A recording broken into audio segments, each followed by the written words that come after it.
Sounds on Bulova time. Today's special guest is Stephen Ollman. Stephen lives in Canberra, Australia, founded the mybulova.com website in 2006. Stephen is a web developer by day and vintage Bulova watch enthusiast by night. Stephen, along with a panel of dedicated members, have been helping visitors to the mybulova.com website since 2006. That's a long time already, Stephen. And they help people connect their vintage Bulova timepieces, as well as bringing together an amazing amount of information on the history of Bulova Watch Company and the watches it produced. The site has seen some 18,000 members and around 6,000 Bulova and Accutron watches in the database, ranging from 1917 through the 80s. Stephen, it is a pleasure to have you on the Bulova Watch Aficionado program. And we are looking forward to getting to know you and getting to understand how this whole crazy mybulova.com started. So why don't you first tell us, welcome, first of all, of course, and tell us a little bit about your life and career in Australia. And where are you in Australia in relationship to that great big continent? Well, first of all, thank you, Michael, for having me. It's, again, a true pleasure to, I guess, finally do this reviewing the team. So a little bit about myself. Yes, Canberra, Australia. That's the capital of Australia. Not many people sort of know that. I think a lot of people think Sydney is the capital, but actually Canberra is the actual capital of Australia. I'm married with three wonderful children. Pretty much been in the IT industry for the past 30 years. Before that was a number of years in the Air Force. My day-to-day job, as you said, is primarily a web developer. And from day to day, I'll do government websites, managing, hosting, building. So that's where my career has been focused on. But obviously, sort of outside that career, my passion has become Bulova watches, as you say. And so what was your first watch? How did your passion for watches in general start? And then in particular, Bulova? To be honest, I didn't really have an early passion. I was just the typical normal guy who had a quartz watch. In fact, it was a lovely citizen quartz watch back in the day. And around about 2005, I think it was, I had this memory of my father's watch back in the 70s. And how I basically ruined that watch of his, and for some reason that ruining his watch, his wind-up watch in the 70s, that sort of always stuck with me. So back in 2005, I sort of jumped online, keen to sort of get myself one of those early vintage watches. No real expectations of what I was just going to buy, more of a 60s or 70s watch. So of course, what I do, I jump on eBay, as everyone does these days, I guess, or even back in those days, to try and find myself an old wind-up watch. Again, I was sort of looking at the 70s, 60s era, and what I came across, what I ended up sort of going down a rabbit hole, is finding these watches from the 20s, 30s, and 40s and 50s, and absolutely amazed at what I was seeing. As far as I'd never seen these watches, particularly here in Australia. We don't have, I guess, a lot of flea markets or second-hand places to see lots of watches. So going down this rabbit hole on eBay and finding these amazing 20s and 30s watches, there's a number of watches, especially the Art Deco ones, the early Art Deco ones, they really caught my eye. And there was just something about the way they were styled, just connected with me. What's interesting, Stephen, sorry, just to let the viewers know, I mean, Bulova is not a very large brand in Australia. I mean, our roots are Americas. So for someone in Australia, to catch the Bulova bug, so to speak, is even more interesting to me. And that whole aspect of why Bulova and what it was about that particular watch that I did sort of come across, which was that Art Deco one that really struck a chord with me. Ended up being a Bulova watch, and I think it was obviously that moment in time. That's fast forward 15 years, is here we are now. But that particular watch ended up being a 1927 Lone Eagle, Bulova Lone Eagle. At the time, I had no idea what it was. It was just the Art Deco style of it that really interested me. And obviously from that, wanting to know, once the watch arrived here in Australia, wanting to know all about it. That's what sort of led to the journey of mybulova.com. So let's talk about that. So you're interested in watches, you go on eBay, you buy the Lone Eagle, that's all clear. But there's a long step from buying a Lone Eagle on eBay to starting a website, mybulova.com, which, full disclosure for everyone, Bulova is not involved with Stephen Ollman. I mean, mybulova.com is a separate venture, not affiliated with Bulova watches at all. Certainly, Stephen and others are friends of the brand, and so we do communicate, but we have no financial interest. We're not involved in it. Stephen does all the work. God bless. So how does that happen? How do you go from buying the Lone Eagle to saying, hey, I'm going to start mybulova.com? I'd like to say it was simple, but again, over Nothing 15 years, again, it came down to that aspect of, okay, I've got the watch in my hand, I'm looking at it, I'm amazed at it, I open it up, I see the inner workings, and again, not knowing much about how watch it works, started to jump online just to learn about what I bought myself, and the Bulova name itself rang something in the back of my head. Again, I have no idea what it was. As you say, Australia Bulova brand itself isn't that big here. But for some reason or another, the name rang true with me. And I ended up going down yet another rabbit hole of looking for information about the watch. I was really keen and curious as to see, how many were made, what year it was exactly, what its name was, if it had a name at all.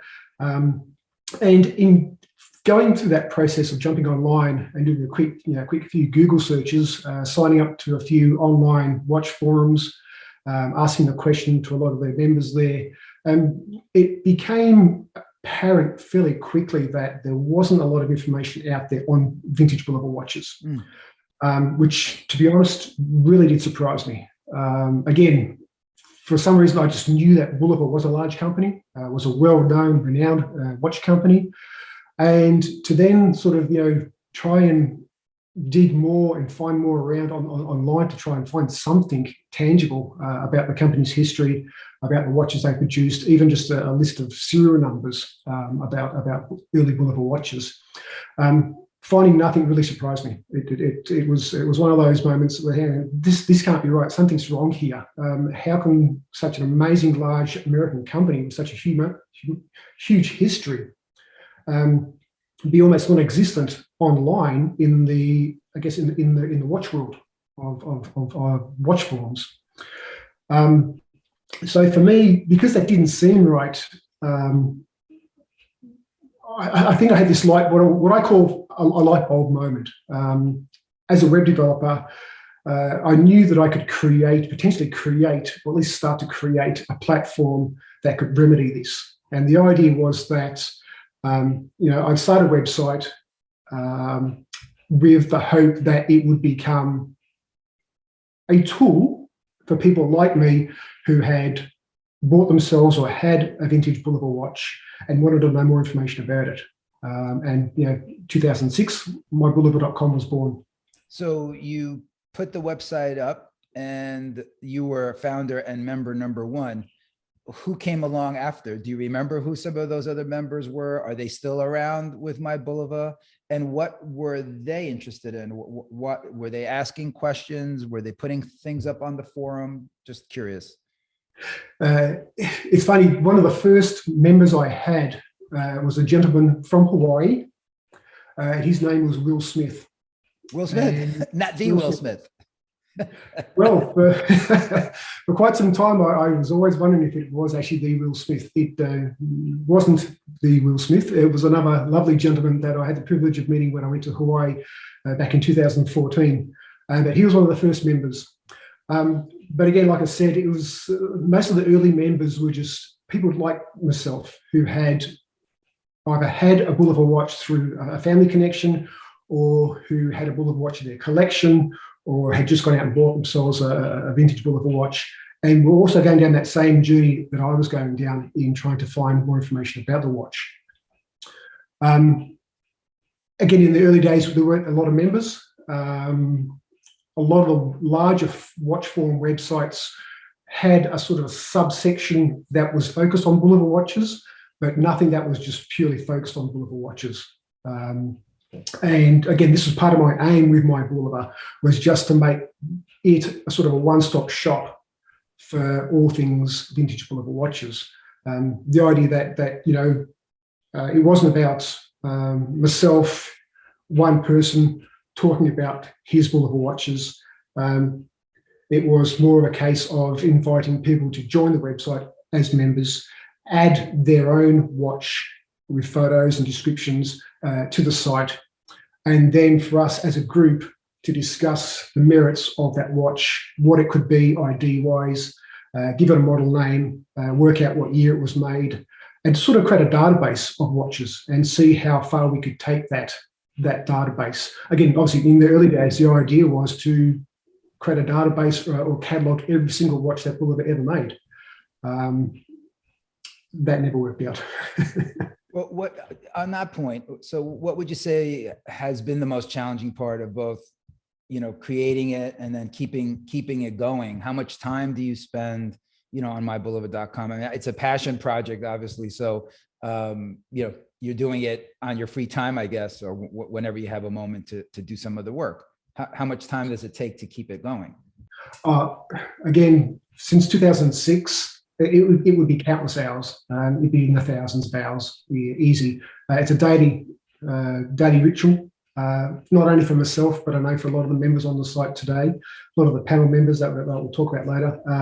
It's a daily aspect that we might spend, half an hour just quickly checking in, or we might spend 4 or 5 hours going through online newspaper archives trying to find information. One of the largest, probably the biggest challenges to say when we first started was literally finding that information. Was digging around the online archives, trying to come across with any information we could do. Most of the stuff was sort of found in newspaper clippings. That sort of helped us sort of look at a particular watch we had in the database and then match that up and then give it an ID. Bulova were fantastic in the regards that most of their watches were given a name. Like some of the watches of these days are given a name, but back in those days, the 20s, 30s, 40s, all the way through to the 70s, basically, almost every single watch that was produced by Bulova, as you probably know, was given a name. So that made, I guess, IDing a watch a lot more easier. It just wasn't just a reference number or a model number; it was actually given a name. Things like the president, the lone eagle, the ambassador. So as time passed in the first few years, more and more people became aware of the website. More and more people became aware that there was a particular website that was just focusing on Bulova watches. And Stephen, how were they finding you? Was this organic? Was this purely organic? One person tells another person, or were you buying any advertising? Were you placing the website on any popular other forums? How were you getting people there? The early days, it was primarily just being on other forums, other watch forums that focused on all various brands, and getting on those sub elements of those forums that were sort of focused on Bulova watches, finding some fellow Bulova collectors, and sort of having mini discussions on those forum sites. But at the same time, promoting the fact that what I was trying to do was start an actual dedicated website just to Bulova watches. And I think people in the early days, they appreciated and they recognised that this was only going to be potentially a great asset, rather than try and find your way through multiple other websites, just to be able to go to one single website where all the information was there and presented. How would you? So you have the website's up. You're starting to get some traction. You're starting to get people to come join the forums and come join the website.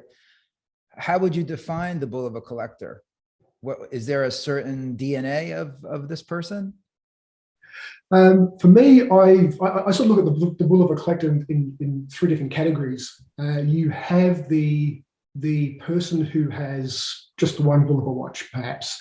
He or she have inherited the watch. It's been passed down. They, like me, want to know all about it. They jump online. Hopefully, they'll come across my Bulova. They can go through some of the adverts, or if not, they can add their watch to the website, and then the My Bulova panel will help them identify that watch. That to me allows them to sort of connect to the watch, especially if it's a family heirloom watch that's been passed down. To know that it's a 1943 so-and-so watch, and it cost $37 back in 1943. I think it sort of helps deepen the understanding of the fact that your father bought that watch for your mother, or the mother bought the watch for the father. So that's sort of the first type of collector that we see. The other type of collector is the one where they collect watches, generally speaking, and they may have a couple of Bulova watches in that mix. But again, same. They want to know more about those particular Bulova watches. And then you have the third level of Bulova watch collector, which is the collector that collects everything they can get their hands on that's labeled Bulova or Accutron. And some of the collectors we have on site have literally hundreds of just Bulova watches, and they just focus purely on Bulova watches. We have a saying that it's a disease for these particular people, and you probably heard this saying before, it's Bulova-itis. It's incurable. Once you have it, you're stuck with it for life. But it's one of those fun diseases, I guess, to have. We have a particular, a prime example of this is that we have a gentleman on the site. He inherited his father's watch. It was a 1939 watch, Bulova watch. And he wasn't a watch guy at all, but because it was his father's watch, he wanted to find information about the watch. He ended up on my Bulova. Over a small course of time, we were able to ID the watch for him, and he became so, I guess,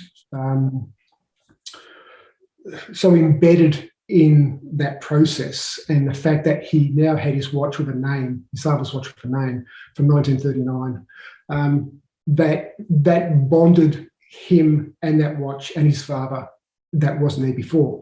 10 years later, he is still a very active member of my Bulova. He's one of our panel members, in fact. And he's an amazing guy. And this all just started from the fact that he just wanted to know what his father's Bulova watch was. What is the Holy Grail? Is there a watch or two or five that people are always searching or asking about or looking for when it comes to Bulova? There is. I guess like most brands, Bulova also has its Holy Grail watches. I think though for most people, they can vary. Different people have different styles, different tastes.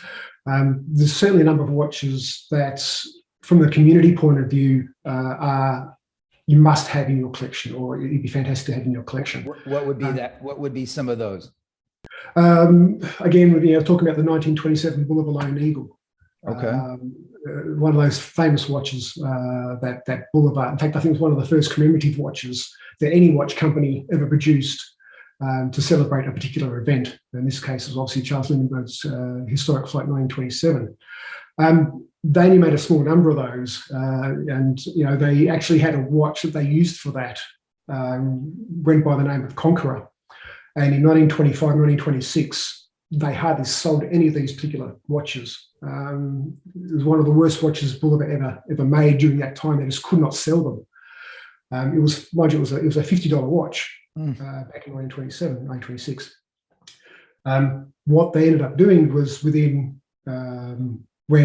a lot of the pilots announced that they were going to try and attempt that flight, Bulova also jumped on board and offered $1,000 prize money and a Bulova watch. Fast forward to the successful flight of Charles Lindbergh, and that particular same watch that Bulova had trouble selling over 2 or 3 years sold out in 3 days. Wow. All because it was basically branded as a Bulova Lone Eagle, as worn and presented to Charles Lindbergh. So that's one of those watches that certainly has, I guess, a following.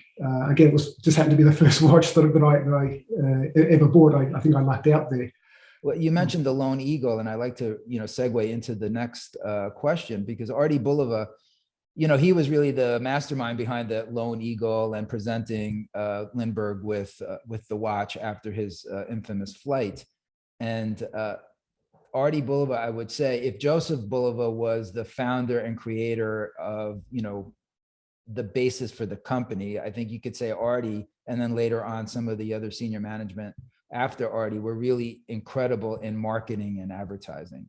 And one thing that if anybody goes on mybulova.com will see immediately is it's not only about watches, which to me is actually the one of the coolest parts about MyBulova. It's also the advertising and materials. Can you tell us a little bit about that and how that got started? Absolutely. My particular watch collection is actually quite small. I probably only have about a dozen or so Bulova watches. My focus from day one wasn't necessarily collecting watches.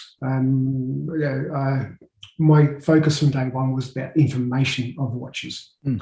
And I knew that I could buy 1 million watches, spend a lot of money, put them all on my website, but they would still be just a bunch of unknown watches. The key focus for me on MyBulova, and where I've put a lot of attention over the last 15 years, is sourcing information, buying vintage adverts. I found that a lot of information was to be gained through a lot of the Saturday Evening Post adverts from the 1920s, 1930s. I have an amazing collection of original Saturday Evening Post papers, Bulova adverts, and the artwork on those are just amazing. The detail, and I think Bulova were probably at the top of the market, or top of the game, as far as how they were advertising their watches at that particular point in time.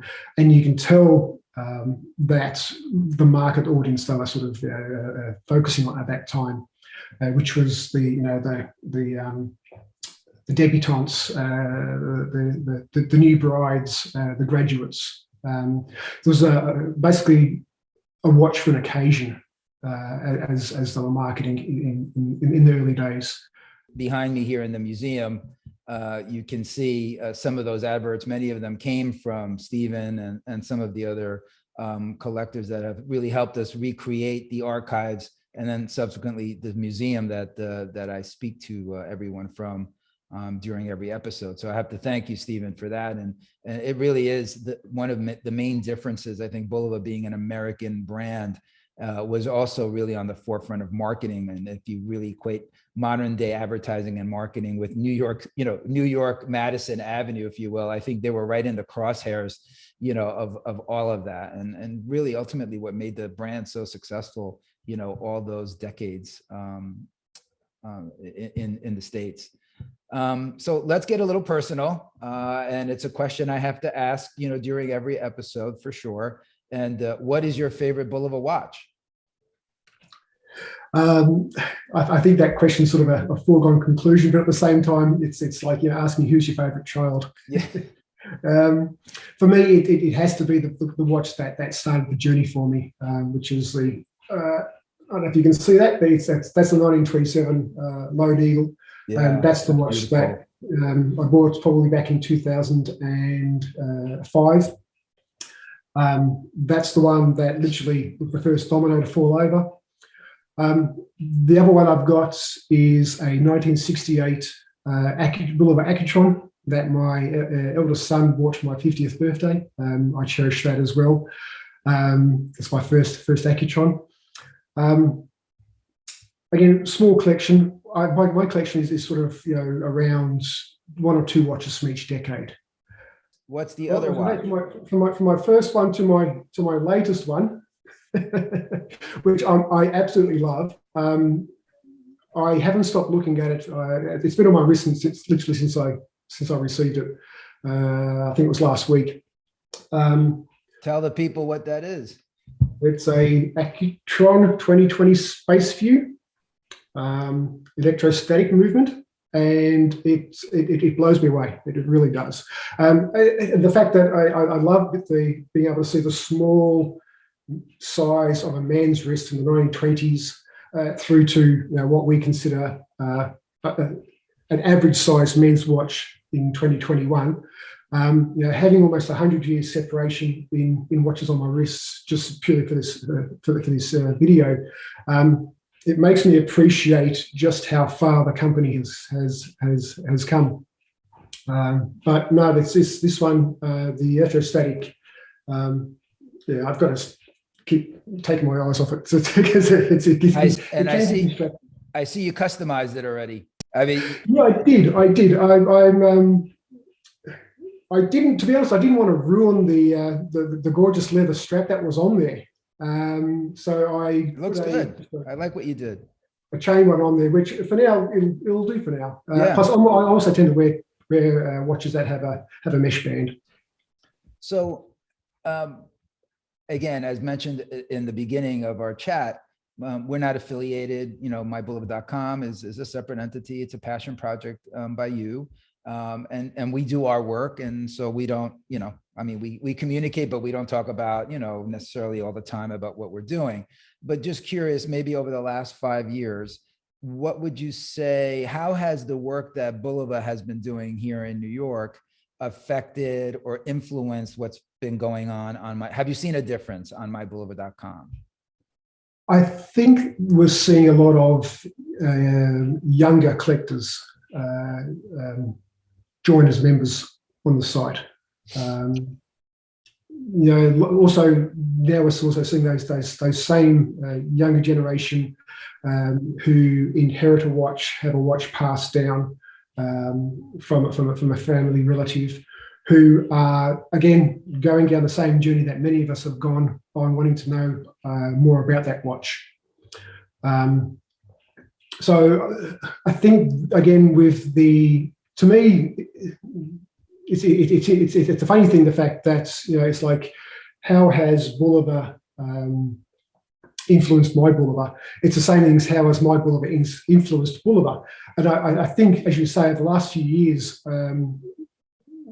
it's just happened beautifully. I think it's all seemed to mesh together quite nicely in the fact that Bulova are able to now, as well as the museum, have the My Bulova resource to tap into the archive, to look at some lovely watches that can be reinvented, I guess, to a degree, for a new generation to enjoy. And then that comes full circle, because once that new generation has the new watch, hopefully the idea is that they'll then want to know more about the history of the watch. And they can then do a full circle connection to find the original 1960s version of the Space View, for example. Mm-hmm. Some of the legacy watches that we're seeing, the Frank Sinatra series, the Joseph Bulova series. They all are amazing watches in their own right as a modern watch. For me, I'm hoping that the new generation buy those watches, but at the same time, it then gets them thinking about, okay, well, what was the original watch look like from the 1940s or 50s, and then that leads them back to my Bulova. So I think it's a lovely circle that we have at the moment, where we're sort of both influencing each other, which I think is fantastic. Being at mybulova.com, what watch would you all like to see? Or is there one personally that you would like to see that we haven't reissued that we should maybe take a look at? It's a question I want to put towards, I think, the community, because I think the community as a whole, I think, would have some wonderful ideas on what they'd like to see as the next legacy or archive series watch. For me personally, I think one of the watches that's just screaming to be reissued is the Accutron Astronaut, 1960s Accutron Astronaut. That's it's a simple but amazing looking watch. It was heavily used throughout the space program, and I think the time is right now for that watch to shine again, so to speak. So that's certainly one watch I'd like to see in production as a, special limited edition, or just a special edition version.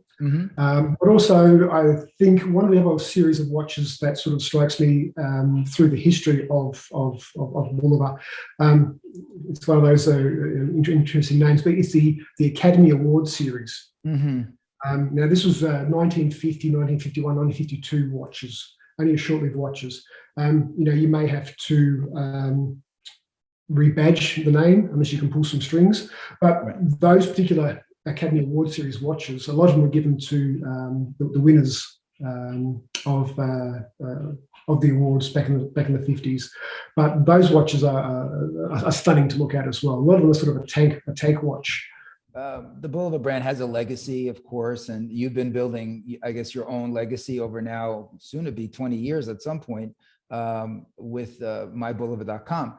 What would you ultimately like? Where would you like to see mybulova.com? Do you have a vision for it? What would you like the legacy of mybulova.com eventually to be, somewhere down the road?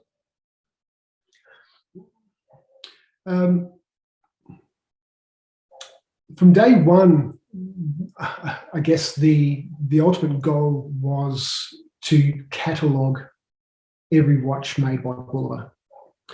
That was day one goal. And wait, and just wait on that point. Have you been successful there? I mean, how do you know when you've achieved success there? Not even close. Okay. We still probably have maybe 100 watches, just the watches themselves, of that we have no idea what they are. We sort of have this unknown bucket of watches. Again, because the company Bulova made literally so many watches, 20s, 30s, 40s, 50s, 60s, 70s. I'll say my Bulova focuses primarily, as you say, from the 1916 through to 1979. We sort of stopped it and cut it off at about 1980. There's a particular reason for that I won't go into, but it's more to do with the fact that it was far easier to identify through adverts the watches pre-1980 than post-1980 watches. So whilst the initial legacy was, I guess, to try and catalogue every single watch, I think the reality kicked in many years ago to sort of say, well, we didn't realise literally back in the early days just how many watches Bulova produced. So whilst that would probably still be a nice end goal one day, it may or may not happen. But for me, I think the ultimate legacy of my Bulova is